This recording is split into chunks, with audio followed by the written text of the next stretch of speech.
So let me begin by warmly congratulating the authors, Martin, Bernd, on this wonderful introduction, really, of Dooyeweerd's thought. Not only does it provide an excellent summary of his core ideas, it also demonstrates their relevance for contemporary philosophy and, arguably more importantly, for the complex professional worlds we encounter today. So it's a remarkable achievement that deserves a wide audience, which is of course precisely what the translation project aims to secure. And also on that note, a heartfelt congratulations are due to the translator, David, whose indefatigable devotion, I would say, produced such a readable and accessible translation. Yeah. And last but not least, all praise to Suzanne Siegsma achter us, wherever she is, for her diagrammatic illustrations, which not only illuminate the core concepts with clarity, but are also visually appealing.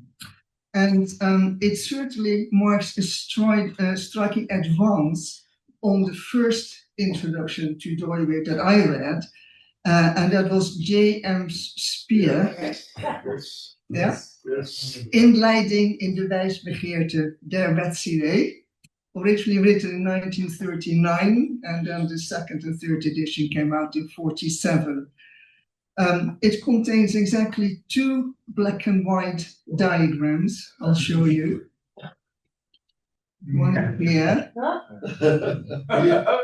So no color, let alone full color. And so one is listing the modal spheres and the other depicting the borderline between the boundary between God and cosmos. And both are hand drawn and they kind of put in there. So no color at all. That said, this book was nevertheless this introduction to Dooyeweerd that made a great impact on me at the time, as some books can do when you're young. And I too was in my early teens when I read it. And since, despite the old-fashioned language, I can still remember being gripped by it. And this, I think, also applies to the book we are celebrating today. And the reason I believe is that the core content of Dooyeweerd's philosophy is rooted in our everyday, ordinary, lived experience. And such that when explained in clear and accessible language, even young people can relate to it. This obviously applies more to some elements, such as the modal aspects, than to others, his transcendental critique. For example, I remember occasional dinner table games in which we try to think up as many different dimensions of ordinary household items which were on the table as we could. Now, what is also striking is that once you've been confronted at an early age and grasp a basic idea, it's very difficult to unlearn it. And I think the whole idea of unlearning has been underdeveloped in philosophy, that once you have grasped something, it's almost impossible to switch out of it. But in turn, I suspect that this may explain why some of Dooyeweerd's insights are taken up more readily by people without philosophical training, as they are not burdened by the weight of Western intellectual traditions, shaped by dualistic, scientistic, or any other problematic presuppositions that are very hard to cast aside. If you've been trained in that, it's kind of, and you have to go through mental processes to unlearn certain things. So I think one of the strengths of Glas and Verkeerd's introduction is that it foregrounds Dooyeweerd's relevance to non-philosophers, especially in part 2, of course, with its impressive range of applications. So it's clear that the notion of normative practice when combined with that of simultaneous realization of norms, can serve as a golden key for unlocking complex issues in the areas of medical ethics, healthcare, technology, communications, politics, and more. And it was also encouraging to read that their normative practice model has been embraced not only by Christians, Christian thinkers and practitioners, but also by those from other faith, or none at all. So indeed, the proof of the philosophical pudding is in its application. And this prompted me to consider or reconsider that I might apply the model more directly within my own field of aesthetics, especially since the term contemporary art practice is the prevailing current designation for art courses and research that involve a broad range of art practices. After all, the art world too consists of a wide array of stakeholders: artists, viewers, audiences, collectors, art schools, institutions, curators, gallery owners, funders, policymakers, tourist agencies, art critics, teachers, you can go on, each with their own perspective and often competing interest. And although the art world is not typically receptive to the idea of norms, the notion of a normative contemporary art practice may well gain traction once its practical effectiveness can be demonstrated. It could be said that the ground for such a development has already been laid by my mentor, the late Calvin Sierveld, who himself was shaped by Dooyeweerd's philosophy. While diverging from Dooyeweerd's characterization of the aesthetic as beautiful harmony, which he considered too closely aligned with classical ideals, Sierveld's notion of modal aesthetics and normative aesthetics do, of course, already strongly point in that direction. For Sierveld, the aesthetic concerns nuance, imagination, play, and style, a cluster of features he collectively describes as allusivity. And he argues that while all humans function aesthetically in everyday life, when that sphere starts receiving focused attention and training, it becomes an area of professional expertise.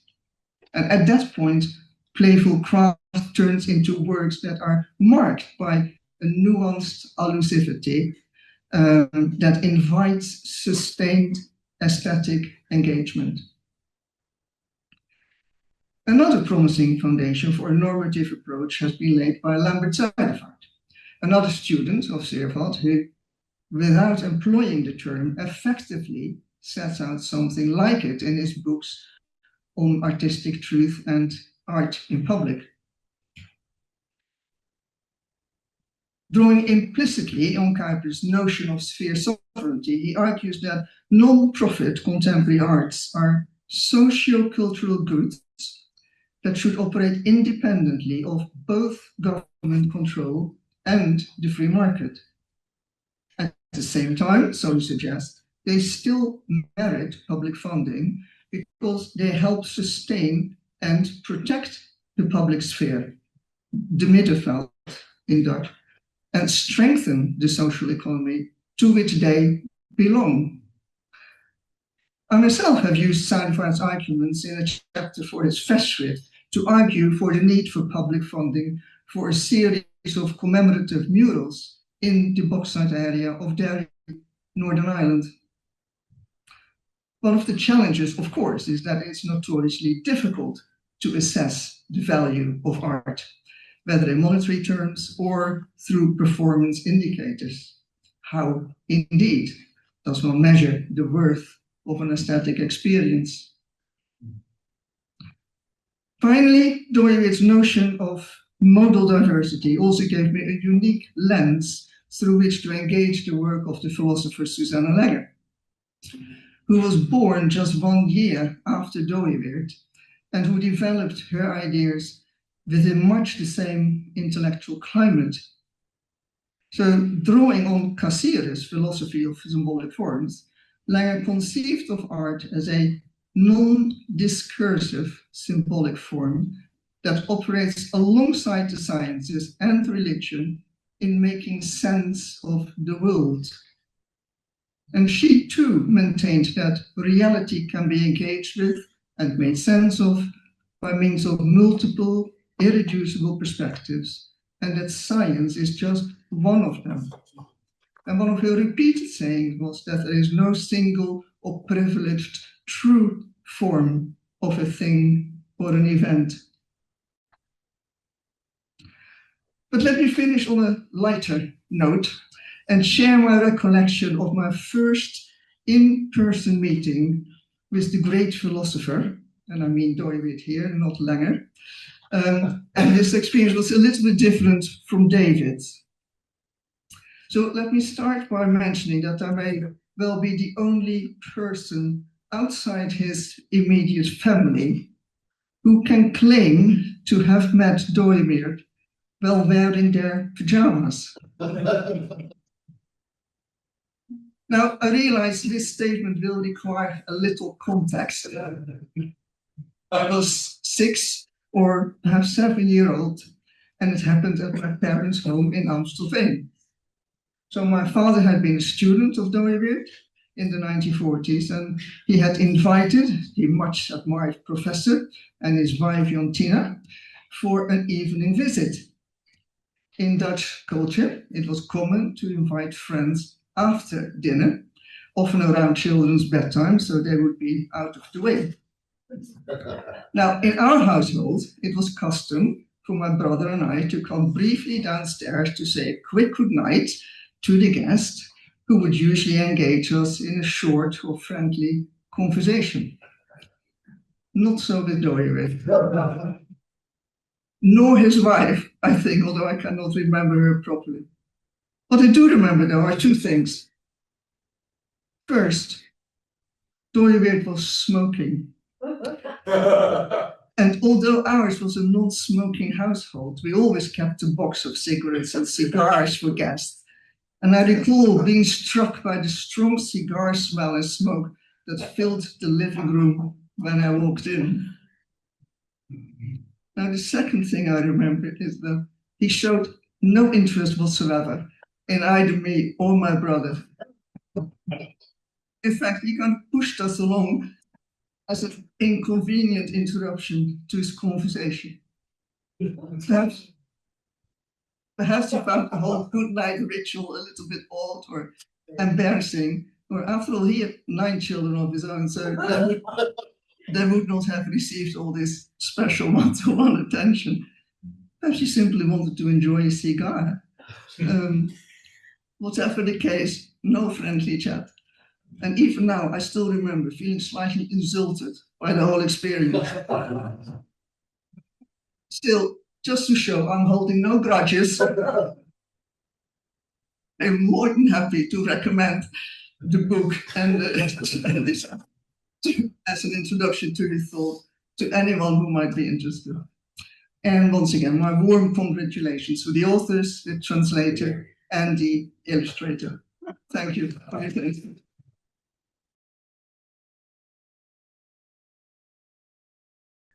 Greetings from South Korea. Even though it is very midnight, even after 1 a.m. now, I'm very glad to join this meaningful event. And I'm very honored and privileged to translate this book on Dooyeweerd into Korean. It was published few months ago already, and now it's available to many Korean scholars and students. I have studied Christian philosophy, Reformation philosophy in 1990s at the Free University in Amsterdam. And since 2011, I'm teaching at Handong Global University. That is mostly Christian philosophy. Let me show you just the main building of our university here. And since 2011, I'm teaching mainly Christian worldview and Christian philosophy and so on. One course that I'm teaching is called Integrating Faith and Learning. And there I am teaching philosophy of Herman Dooyeweerd in Korean and also in English. So my book is available in Korean, but I am also teaching in English so that many other students can join from all over the world, actually, uh, including, for instance, China and Japan, the neighboring countries of Korea, but also countries like Mongolia, Kazakhstan, Uzbekistan, Kyrgyzstan, and even Russia. And also southern part of Asia. I have a lot of Indonesian students, students from the Philippines, Thailand, and Laos. And also I have some students from Africa, like Malawi, Congo, Tanzania. And sometimes I have exchange students from Europe and America and South America as well. So actually, so many international students come to our university as a full-time and also exchange students. So it's a good opportunity for me to introduce Herman Dooyeweerd's philosophy to students who are interested in. So I encourage them to read uh, many other available books, including my PhD dissertation published a long time ago. Some students write a book, a review on this book as well. So I hope in this way, the philosophy of Herman Dooyeweerd is also available and can be applied to many other countries, including Asia, but also other continents. Some Korean students, not only from Korea, but they are diaspora Koreans, like missionary kids, and many other students are from different countries, including Brazil, Mexico, Argentina, even Bolivia, and I'm very impressed. They try to understand Herman Dooyeweerd, and I emphasize that science is never neutral, and it should be integrated our faith, introducing like transcendental critique, including the antithesis and synthesis and self-reflection, the three approaches of Herman Dooyeweerd, and also the religious ground motifs to understand Western thought and cultures. But I also teaching some Oriental worldviews as well, including Confucianism, Buddhism, Hinduism, Taoism, and many others. So I'm very grateful that I have learned Herman Dooyeweerd and sharing his insights to my students from all over the world. And I hope that I can keep serving this position. And I'm very glad to hear that next year we will have a international conference on Christian philosophy. So in Korea. So I hope some of you at least can come to Korea so that we can have more fellowship and cooperation. Thank you very much for your attention.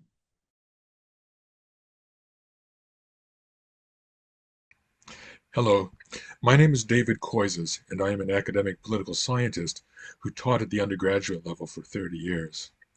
I hold a PhD in Government and International Studies from the University of Notre Dame. I am currently an affiliated scholar with Global Scholars Canada. I am the author of 3 books, Political Visions and Illusions, We Answer to Another, and most recently, Citizenship Without Illusions, A Christian Guide to Political Engagement, which was published in November of last year. I first heard of Herman Dooyeweerd just over half a century ago as a second-year undergraduate university student. By that time, I had decided to change my major from music to political science, largely in response to 2 events that were coming to shape my life and interests, namely the Watergate scandal and the Turkish invasion of my father's native island of Cyprus, an event that made virtually all of my relatives on that side into refugees. During my studies, I followed the designated curriculum, taking courses in American government, urban politics, contemporary political thought, and so forth. But I was also unofficially following a parallel course of studies, which saw me reading material stemming from the thought of Abraham Kuiper and Herman Dooyeweerd.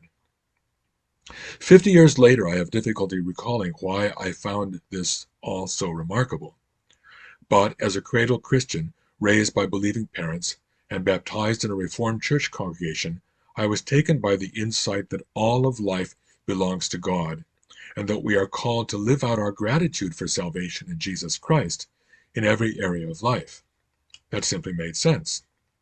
We could not justifiably divide our endeavors into sacred and secular pursuits, as if in the latter we were somehow less dependent on God, or as if in the latter we were less responsible to live in obedience to His Word. Among the books I acquired as I pursued these studies were Dooyeweerd's In the Twilight of Western Thought, and, of course, the 4 volumes of A New Critique of Theoretical Thought. Now, no one can claim that Dooyeweerd is light reading. His somewhat dry prose would never have catapulted his books to the New York Times bestseller lists. Reading and digesting his ideas requires patience and persistence. But, even at my young age, I quickly discovered that the contents of Dooyeweerd's thought more than compensated for whatever defects one might find in his written style. Eventually, I would go on to study at Toronto's Institute for Christian Studies, and after that, I would write a dissertation on Dooyeweerd's political philosophy at the University of Notre Dame, comparing it with that of Neo-Thomist philosopher Yves René Simon, whose writings on authority would have an influence on my second published book. So what is it that makes Dooyeweerd's philosophy so compelling? For me, there are 2 primary elements. First, he has developed a systematic philosophy rooted in the reality that all theoretical thought has pre-theoretical and non-falsifiable religious underpinnings. Second, Dooyeweerd's philosophy in principle rejects all reductionisms. It's this second point that I want to highlight here. Although this principled anti-reductionism is not exactly peculiar to Dooyeweerd, his own contribution consists in placing this insight within the larger understanding that God's creation is not a haphazard product of chance, but an orderly cosmos subject to laws and norms given by His grace, and his effort to spell out those aspects of reality that are themselves irreducible, but, if placed in an apostate religious context, nevertheless lend a certain plausibility to the reductionist project. The persistent tendency of non-Christian, or perhaps non-theistic, theoretical thought is not only to fasten onto one or more of these modal aspects and to read the rest of creation through them, but to assume that doing so provides the key to understanding the world as a whole.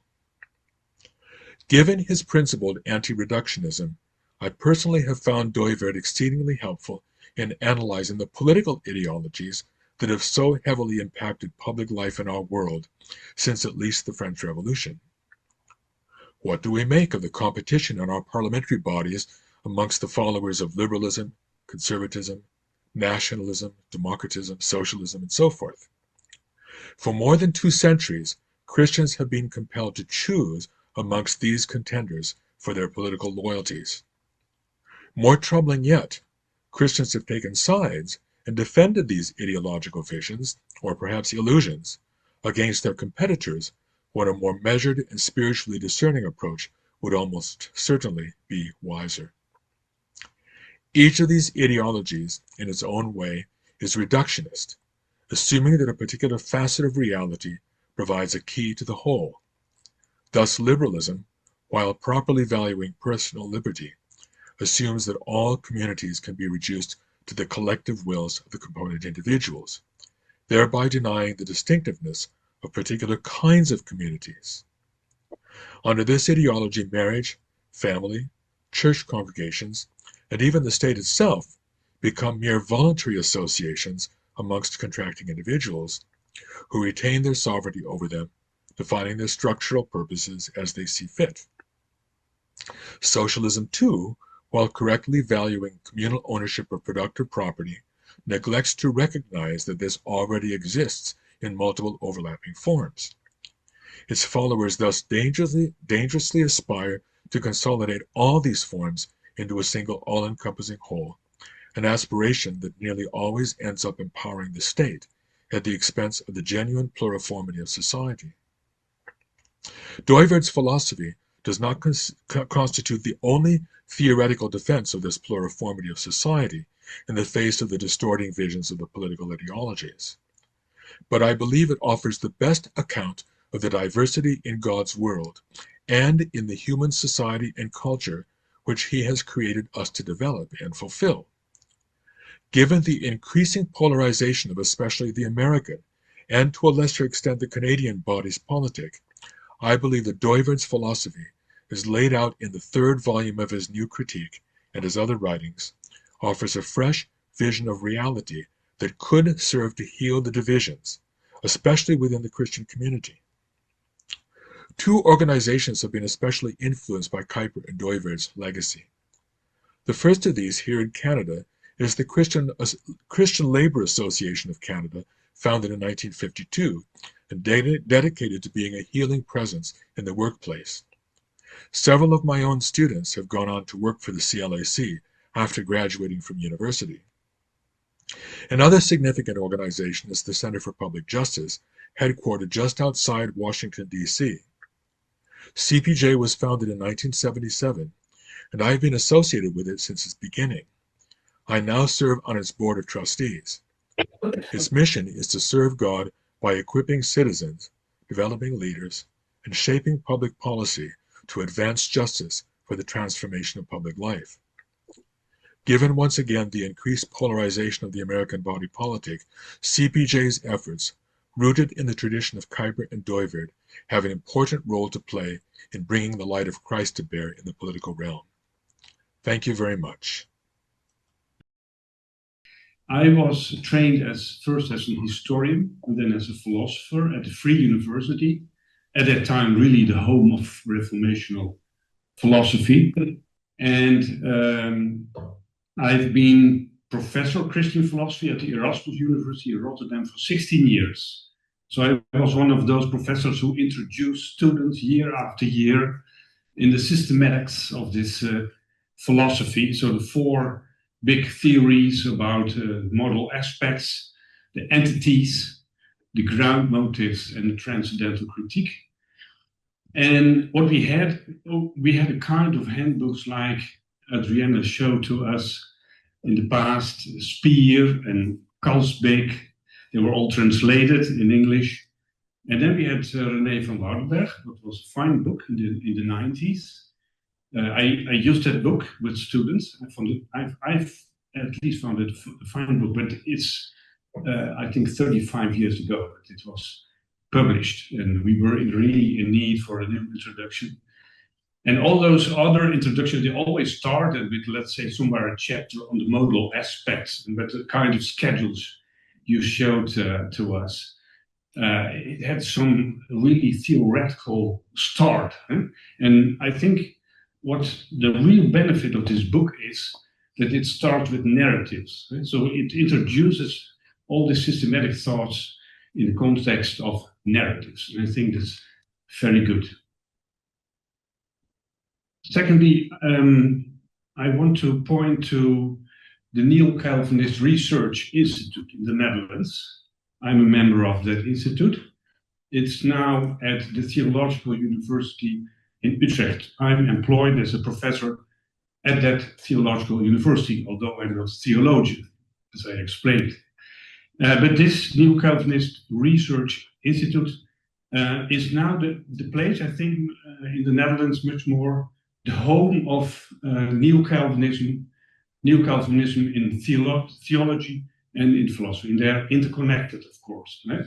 So you can't think about what Dooyeweerd is doing properly without knowing something about common grace, or something about the principled approach of Abraham Kuiper about creation, for instance.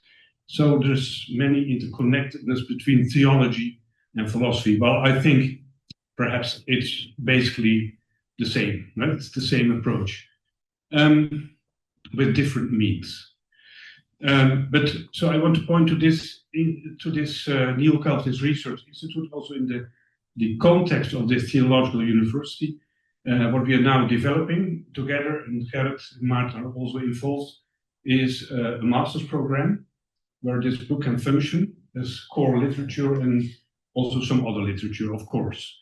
So in the future, hopefully, we can host international students from all over the world, all these languages, Maarten, and offer them a program where they get this, this philosophy, and hopefully, will this be a fruitful thing to do. My last remark is on the subtitle. It says that we have a hopeful philosophy here. So I was reflecting a bit for myself about this word hopeful. We are talking a lot about hope in our days because we have so much to worry about in our world. But what I understood from important reflection is that you get hope in a situation of captivity, in a situation of being trapped in something, and you don't see the solution anymore. There's this expression that hope starts behind barbed wire.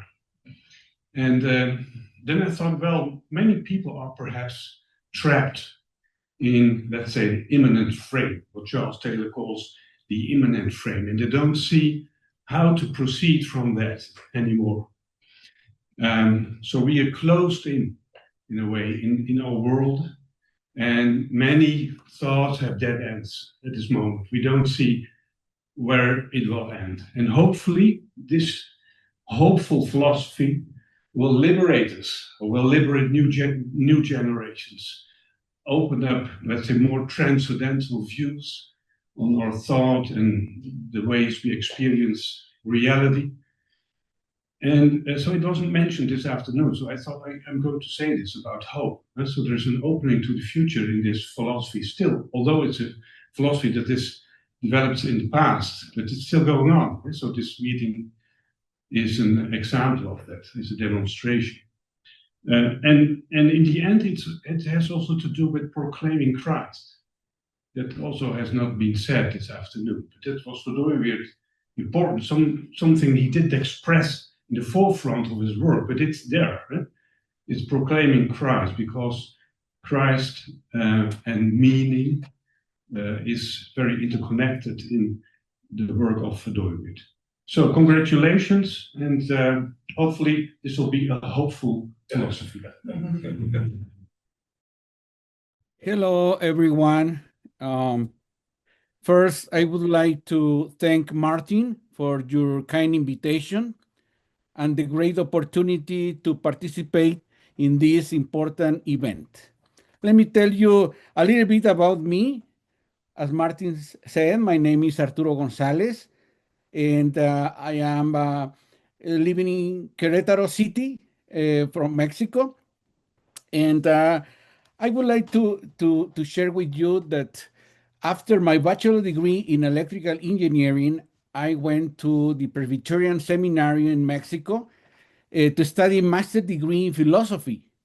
And it was the place where I studied the philosophy of Herman Dooyeweerd. And it was really a relief for my life, because after that, I went for my master and PhD in computer science. And then for the first time, I was able to integrate my Christian faith with my professional activity. So I prepare a few words for you for the following 5 minutes. And I would like to say that during my role as the translator for Dr. Egbert Schurman's book, Faith and Hope in Technology, from English to Spanish, I asked the author, why do you think translating your book into Spanish is important? What impact do you foresee, given the context of European technological and scientific advancement in contrast to that of Latin America? Dr. Schurman likened the situation to travelers on a high-speed train. Europe occupies the leading cars, addressing ethical issues that arise from rapid technological development, while Latin America occupies the cars just behind. This position allows Latin America a unique advantage: the capability to anticipate challenges and establish proactive solutions. The foundations of the philosophy of technology articulated by Schurman draw remarkably from the intellectual legacy of Dooyeweerd, which is aptly described in the book titled as a hopeful philosophy for our time. This philosophy transcends Amsterdam, the Netherlands, and Europe, resonating globally across all scientific domains in Christ and through the power of his Spirit. We observe an increasing interest in Dooyeweerd's philosophy in Mexico and Latin America. Since the 1980s, this philosophy has been studied and taught in Mexico in several Presbyterian institutions, and now in the Edinburgh Theological Seminary in Texas, offering graduate programs. Today, many individuals are actively engaged in disseminating these ideas, not only within the Presbyterian Church, but also in public and private universities. The timeline reveals, according to the book presented, that Dooyeweerd published his major work, The Philosophy of the Law Idea, in 1935. It was, around 20 years later, extended and published in English as a new critique of theoretical thought. Remarkably, it took 66 years for this significant work to be translated into Spanish in 2024 by Dr. Adolfo García de la Sierra, nearly a century after the original Dutch publication. Dr. García's leadership has established Mexico as a crucial center for the study of Reformational philosophy. Brazil is also witnessing significant academic engagement with Reformational philosophy, reflected in translations and published studies in Portuguese. Your book is a great accomplishment and stands as a remarkable and relevant resource. It equips both Christians and non-confessing individuals, for the sun rises on all, to confront the cultural challenges with a robust Christian philosophical framework. In sum, this new book, masterfully illustrated with art pieces and presented, articulates that Dooyeweerd's philosophy has appealed to a wide spectrum of people and is taught today at universities and other educational institutions, both in the Netherlands and elsewhere, including Mexico and America Latina.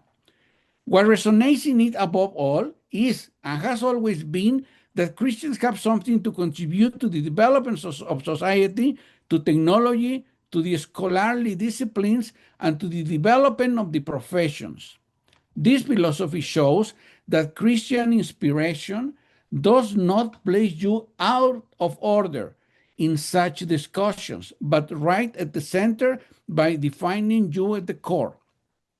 The relevance of Dooyeweerd's work for Mexico and Latin America is evident today in the development of various fields, including philosophy, theology, technology, especially computer science and artificial intelligence, biology, and legal studies. Quoting the authors again, what attracts us to Dooyeweerd's approach is its applicability to practice and its contemporary relevance. This may not seem immediately obvious, and to get there, we need to find a way through Dooyeweerd's somewhat idiosyncratic terminology. Once one has succeeded in this, Dooyeweerd's views appear to be both practical and relevant. We enthusiastically celebrate and welcome your book and extend our congratulations to Martin, Gerrit, and Susan, who have adeptly navigated Dooyeweerd's complex terminology. Congratulations are also extended to the English translator David Hanson. Their insightful work serves as a bridge between the intricate philosophical ideas of Dooyeweerd and those who may not have formal philosophical training, providing a foundational starting point to develop and apply the reformational philosophy across scientific disciplines with a meaningful impact on our culture. A Spanish version of your book will be a great blessing. Thank you for your attention.